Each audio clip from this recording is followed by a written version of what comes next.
Hi there, welcome to Hourglass Workshops and Conversations with Nancy and Cheryl. I'm Nancy. And I'm Cheryl. And we've been discussing some of the things we've been doing over the course of the week. And one of the things that Nancy had a great experience, which talks about the kind of bringing our senses more out into our life. So why don't you share the experience? Yeah, in the book that I've talked about a few times, The Artist's Way, she challenges people to go out on what she calls an artist date once a week. And Which is 2 hours, which just to kind of clarify Yeah. what that is, Julie Cameron, it's 2 hours of going out and doing something new and different by yourself. Right. That just kind of nurtures your soul, I guess, Right. if you will. Right. So anyway, go ahead. Yeah, so a new experience. Yeah. Okay, so I didn't do this by myself, but it was a new experience. I went out with a group of women yesterday for a tea tasting, and it was a darling tea shop. The name of it is Steepers. Steepers. It's in downtown Campbell. Yeah, cute as can be, and the lady is just really nice. And she was a British woman who was a coffee drinker, and she discovered tea when she moved here, which I thought was so interesting. That is, yeah. But now she really loves tea, so she's got all sorts of tea. So we had the gal who planned the event had brought all sorts of fruits and nuts and treats to enjoy while we were having the tea, and we tried 5 different kinds of teas: a green tea, an oolong, a something else, and a cold tea. Did you find one you liked?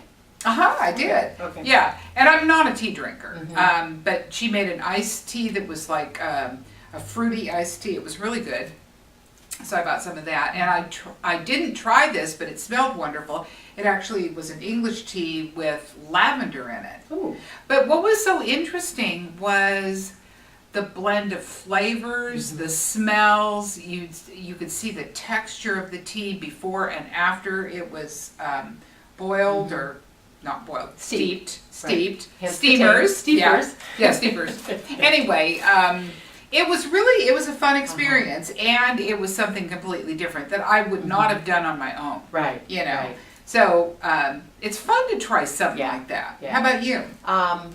What have I done lately? Well, I guess actually I'm trying to kind of eat more mindfully, and I've been doing more cooking in terms, which I've always liked to do, is cooking new and different recipes. And even though we barbecue quite a bit, I'm using a lot more different spices. Last night, for example, we had lamb burgers, and if you put a little bit of nutmeg in lamb burgers, which is an odd spice, but it came up in a recipe, and so I gave it a try, and it's really good. So you've got the onions and the salt and pepper and a little nutmeg, and that's really good. That sounds good. And then kind of play around with some of the hotter spices. The chilies. Some are kind of bitter, some are very flavorful, some are super hot and you can't taste anything else, but some are milder. So that's been kind of fun, just playing around with that. Have you used your paprikas that you bought when you were in Europe? Yeah, when we went to Hungary, in Budapest, I bought several, and the real hot one has that kind of that bitter taste, which is okay, but I just find I like the milder one better. And then of course the Spanish smoked paprika is different. And who knew? I mean, I just knew paprika in the little red and white McCormick's can. Yeah. I don't know. Yeah. Was that very good? I don't know. And actually, a little tip about the spices. When you buy them, and by the way, you and I one time went to Penske's, and they have an online catalog if you don't have a store locally, but it is an incredible experience. Amazing. And that was a fun experience. Yeah, that was really good. Yeah.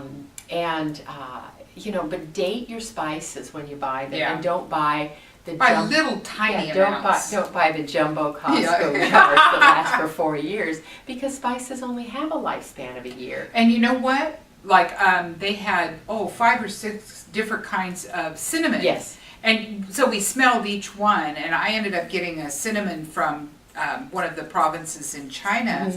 Oh my goodness. It was so different Yes, from any it's cinnamon. unlike any other Oh. cinnamon, and you don't know that. No, And, until you try fresh cinnamon. yeah. Oh my heavens, it was fabulous. Yeah, so you know, so even though I've always cooked, you know, and we know what cinnamon is, but that explores an entirely But different. how many of us have 15-year-old spices in our cupboards? Yeah, I know. I know. Seriously, when I moved, I threw out all my spices because some of them I had gotten when I was like 25, Well, when which you, was a few years when ago. when you find the spice can in the antique store that matches the one in your spice rack, it's time to move it Time on. to let it You go. know, so I guess if we have kind of a little action tip of the week is try something that's new and different and takes you out of kind of your normal zone Yeah. of sensory delight. You know, whether it's trying 5 different teas, even though you're maybe not a tea drinker, and explore that and the whole ritual of teas. And in my case, it's the idea of spices. So try a couple of different spices. Don't buy them in large quantities, and play around with them a little bit. And if you know, and let us know how that works for you. So kick it up a notch. Yeah. So until next time, I'm Cheryl. And I'm Nancy. Bye now. Bye.